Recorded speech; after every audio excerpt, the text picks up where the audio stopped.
Okay, so in this segment, I want to try to finish up the last part. We have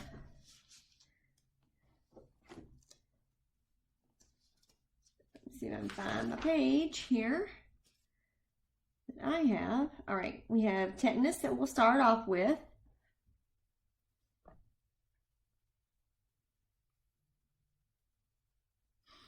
And tetanus is part of a family. I shouldn't say part of a family. Tetanus is a disease that is caused by one of some fairly significant diseases, disease-causing bacterium known as Clostridium. This one is Clostridium tetani. Clostridium genera is all gram-positive, so for the next three, we will have gram-positive bacterium. Let me find the page I'm looking for here, because I really like the way the book explains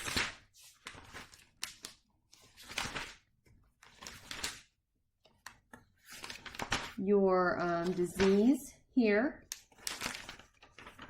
A little bit on the epidemiology of it. So let me go ahead and try to find that.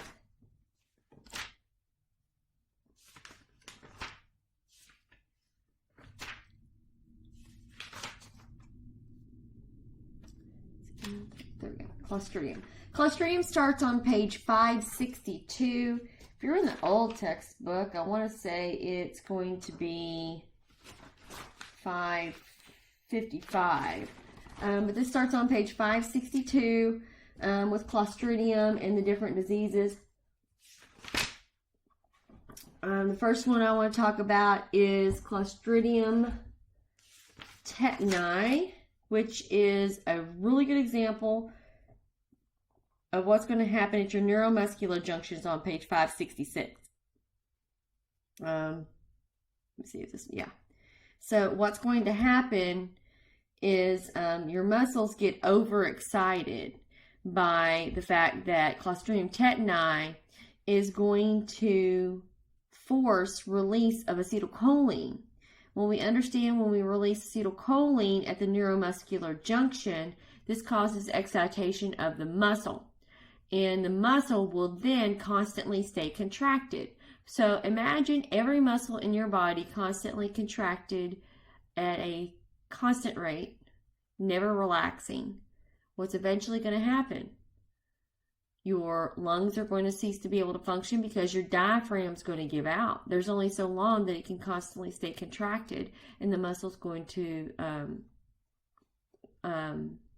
muscle failure is going to occur. Your heart is going to basically quit. Things of this nature. So someone is not going to live a very long time with this once it becomes systemic. It's very painful, very violent contractions in the muscle of the neck and the jaw that causes literal paralysis of it because you can never relax. Transmission, it is found in the soil. This is one of those that creates endospores, so it can stay there for hundreds of years. And as soon as it gets into a cut or any sort of environment that is friendly for it to thrive, it's going to start to germinate. Remember that term that we used before? It's going to start to germinate and become something that is capable of reproducing. So it's vegetative, and it will start reproducing, and then it's going to cause the symptoms of this disease as it starts secreting these very powerful neurotoxins that it will release into the body. Once it does this, it's going to start working on your neuromuscular junctions like I was talking about. It gets in the central nervous system, and it literally causes acetylcholine to basically constantly be released because there's no inhibition of it. This is a 55 to 65% fatal disease with or without treatment. Actually, with treatment, I believe. Very, very dangerous. Detection, isolation of the bacterium. The symptoms are very conclusive. This is something you see you'll never forget. Treatment, penicillin, muscle relaxants, antitoxins, things of this nature. Prevention, there is a vaccine. There's a booster shot we take every 7 to 10 years or sooner if you get a puncture wound. If you've ever had a puncture wound and go to the emergency room, the doctor will say, when's the last time you had tetanus? And if you stutter or pause, they are going to go, okay, go, nurse, go give me the tetanus shot. Because they do not want to take any sort of, they want to make sure that precaution is there unless you are allergic to the vaccine. The next Clostridial bacterium disease is known as gas gangrene. This is caused by Clostridium perfringens. It is another Clostridium bacterium. So again, it's gram-positive. Transmission is contact with dead anaerobic tissue. It is anaerobic bacterium, as is most of these, and it loves to get into dead tissue. So if you get frostbite, you are very prone to get gas gangrene, and this is very nasty. It's going to stink. It has a very rotting smell. The only thing close to it, I would say, is C. diff, which is again in the same family. I shouldn't say family, same genera. Clostridium perfringens is closely related to Clostridium difficile. This is going to cause lots of gas release as it ferments, and it will literally rip the tissue apart in the body. It's nasty. It's disgusting. It shows it on page 567 in your textbook if you choose to look at it. It literally will cause the tissue to die and become necrotic. It blocks blood flow. It continues to release neurotoxins. Very painful. Stinks. Again, turns tissues blue-black, so it's necrotic, that tissue.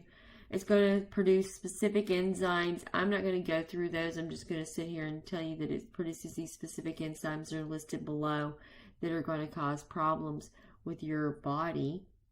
And I will talk about those specific different things in our bacteria lecture as well. Detection, you need to isolate the bacterium. This is another one of those that's pretty confirmatory once you see it. Treatment, you can amputate, which is very common in frostbite victims. Antitoxins, antibiotics. Also, what is very effective to kill this anaerobic bacteria is to place the patient in a hyperbaric oxygen chamber. So you're forcing oxygen into that region and flooding it with oxygen. The more oxygen you have, the more you're going to kill that bacterium because it cannot live in an oxygenated environment. Prevention, avoid frostbite. The other thing, clean wounds well. A lot of your patients that have diabetes, for example, tend to wind up getting gangrene because they may not notice that an area loses circulation and they don't feel it. They can't. And it will become necrotic, and then it winds up getting gangrene if they're not careful. The last one that I want to talk about, the last disease that's caused by a Clostridium bacterium, is called botulism. This is a very dangerous disease. Clostridium botulinum is the disease-causing agent, and it secretes the most powerful neurotoxin. Literally, 1 ounce will kill the U.S. population. 1 single ounce. 1 pint would kill everyone in the world. 1 pint, think about the average size bottle of water that you may get. It's 16.9 ounces, I think. 16 ounces is 1 pint. So think of that, almost full, and then think it would kill everyone in the world. So the neurotoxin that's secreted by this bacterium is that toxic. It is an ingredient we use in Botox injections, very minute amount, and that's what gives the paralysis of the muscle. So where Clostridium tetani worked to overexcite the neuromuscular junction, this one, and this is going to be found on page 564 of your textbook where it shows the explanation. It does the exact opposite. It blocks the neuromuscular junction. So the muscle cannot receive any sort of signal. Again, the transmission is soil-borne. This one, the most common way we may get it is due to improper canning. This is why if you see a bulging can, they tell you do not even open it, throw it away. Take care that you are properly disposing of it. It's very dangerous because it can possibly have Clostridium botulinum in it. Also, that is why every can that you have that has the screw top lid has that thing that says if the seal is broken when purchasing, do not open. Why? Because if it is, that means the gas that this bacterium has created has popped that and caused that problem. So you don't want to open it. You don't even want to take that risk. It's not worth it. Because Clostridium botulinum, within 24 hours, you can be too far gone for them to do anything about it. You start noticing that you may have blurred vision, slurred speech, difficulty swallowing because all of these muscles cease to function. Then you can't breathe very well. Your breathing is labored. Then you're going to go into flaccid paralysis, respiratory paralysis, and then death. Like I said, this all can happen in 72 hours and be gone. So you usually start seeing these symptoms in about 12 to 24 hours, and you can be gone as fast as 72. Detection, I know this sounds really sad, but injecting suspected foods into lab animals. Treatment, antitoxins, prevention, sterile, canning. Canning methods need to make sure they are proper. This is very important. Our next disease is tuberculosis caused by the disease-causing agent known as Mycobacterium tuberculosis.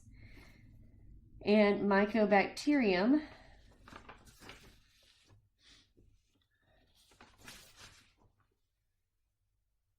is a gram-positive bacterium. It is airborne. It's transmitted via the air. Very contagious. Symptoms, chronic cough, chest pain, high fever, sputum sometimes that will have blood in it, tubercles on the lungs. There's clumps on the lungs.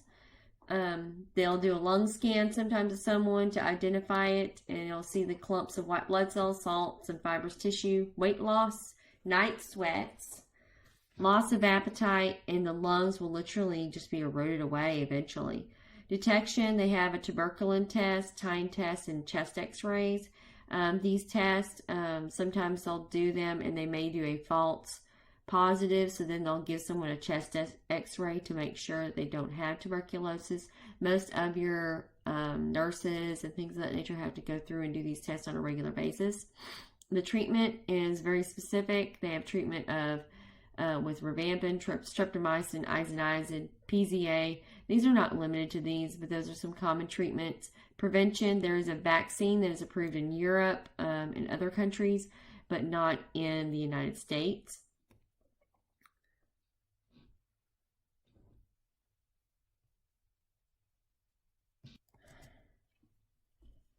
Okay, next disease is food poisoning. Food poisoning can be caused by a number of different types of bacterium, depending upon the specific bacterium that is causing food poisoning, one of which is Staphylococcus aureus. Honestly, it's not limited to some of these. It can be some others, but these are the predominant ones. Staphylococcus aureus, that is a gram-positive bacterium. Clostridium perfringens, gram-positive bacterium. Salmonella, various different species of salmonella, so the entire genera can be listed here, and depending upon the specific species will depend upon the severity of the food poisoning. That is gram-negative bacterium as well. Shigella, gram-negative bacterium. Yersinia enterocolitica, gram-negative bacterium. And Escherichia coli, gram-negative bacterium as well. Transmission, food poisoning, so it would be ingestion, so food or waterborne. can be the transmission of the disease. Symptoms, depending upon the specific bacterium, will depend upon how severe these symptoms will be, but basically the bacteria will produce what we call an enterotoxin, which will cause severe cramping, nausea, vomiting, diarrhea. Typically, it's not going to last very long, up to 24 hours at the most, usually overnight. Recovery is rapid and complete, depending upon the severity. Seminosis and shigellosis may last longer, depending upon, again, the severity of it. Detection, you can do a nose swab and then streak it onto mannitol salt agar, MSA, that we did in one of our labs. And then you can also culture the bacterium and then do a gram stain. Also tracing the foods that someone's eaten, and you can identify where it came from. Treatment, you want to treat the dehydration. People do tend to get very dehydrated when they get food poisoning, so there's not much of treatment other than that. Prevention, make sure the food that you're eating is clean and not contaminated with bacterium. Refrigerating food, cooking meats thoroughly. Do not put your poultry and egg products outside of the refrigerator, especially to thaw them. You want them to thaw in the refrigerator. Lyme disease is our next bacterium. Next, see, I can't say anything now. Next disease. The disease-causing agent is Borrelia burgdorferi. Borrelia burgdorferi is a gram-negative spirochete. So that's going to be found in chapter 21, in case you're curious. Transmission is ticks. This is the most common tick-borne disease. Symptoms, you'll see the bullet. It's a red skin lesion with a large patch with a red border. So I shouldn't say bullet. It is the, why am I going blank? Bullseye. You see this, and that's one of the distinctive things that you know that this could have been a tick bite, especially if you've been out camping, things of that nature, and you have this bullseye come up within 2 weeks. This is a major symptom of Lyme disease. Fever, headache, nausea, and up to 4 months later, we can have some severe arthritis, neurological cardiac symptoms, things of that nature. Fatalities are rare. However, chronic fatigue and problems associated are very common to Lyme disease. Detection, you want to isolate the organism. So again, we'll grow it and culture it and identify it. Treatment, penicillin, tetracycline, those are good treatments for this disease. Last disease we want to talk about is anthrax, and you may remember anthrax from the scare we had in the early 2000s. The disease-causing agent is Bacillus anthracis. This is also one of those endospore-forming bacterium, so therefore it can stay in any sort of, we can have it in powders and things of that nature. That's why it was so scary. It's hard to it's easy to transfer in the spore form. Transmission, depending upon the type, we can get it through skin, contact with infected animals, can be airborne, food and waterborne as well. We have 3 different types. We have the cutaneous form, inhalation form, and GI form. If it's cutaneous skin, itching and lesions can occur, so it causes sores. Inhalation form, this one is very dangerous. You can die usually within 36 hours of inhaling this. You get fever, cough, malaise, you're just tired, fatigue, respiratory distress, and then you get shock and death, like I said, within up to 24 to 36 hours. GI form can cause death in 2 to 5 days. This one is going to be typical gastrointestinal pain, nausea, vomiting, fever, abdominal pain, bloody diarrhea, shock, then death. Detection, you want to isolate the organism and perform a gram stain so you can identify it. Treatment, Cipro, Doxy. Prevention, you're going to go on a very long-term antibiotic, long time frame of antibiotics, 40-60 days. Vaccines, you have a 3-dose vaccination program over a 4-week period, and also that one is pretty intense as well. Now, let me talk to you guys a little bit about this. I normally give a chart for you guys to fill out that was similar to the chart that we had for antimicrobials. I'm not assigning that to you. The reason why I do this chart is so that you guys can go through and kind of categorize everything, your causes, transmission, detection, treatment, and prevention of a specific disease. Because I may say, what is the bacterium, or I might say, what is the disease-causing agent that may cause death within 24 to 36 hours that gives symptoms of fever, cough, fatigue, and respiratory distress. So I might ask, and also treat with ciprofloxacin, things of that nature. So any of these may be something that I may ask them, and I'll flip it around in different ways. So with that being known, you need to make sure you know these diseases pretty well, inside and out, in that aspect when you get ready to take your quiz.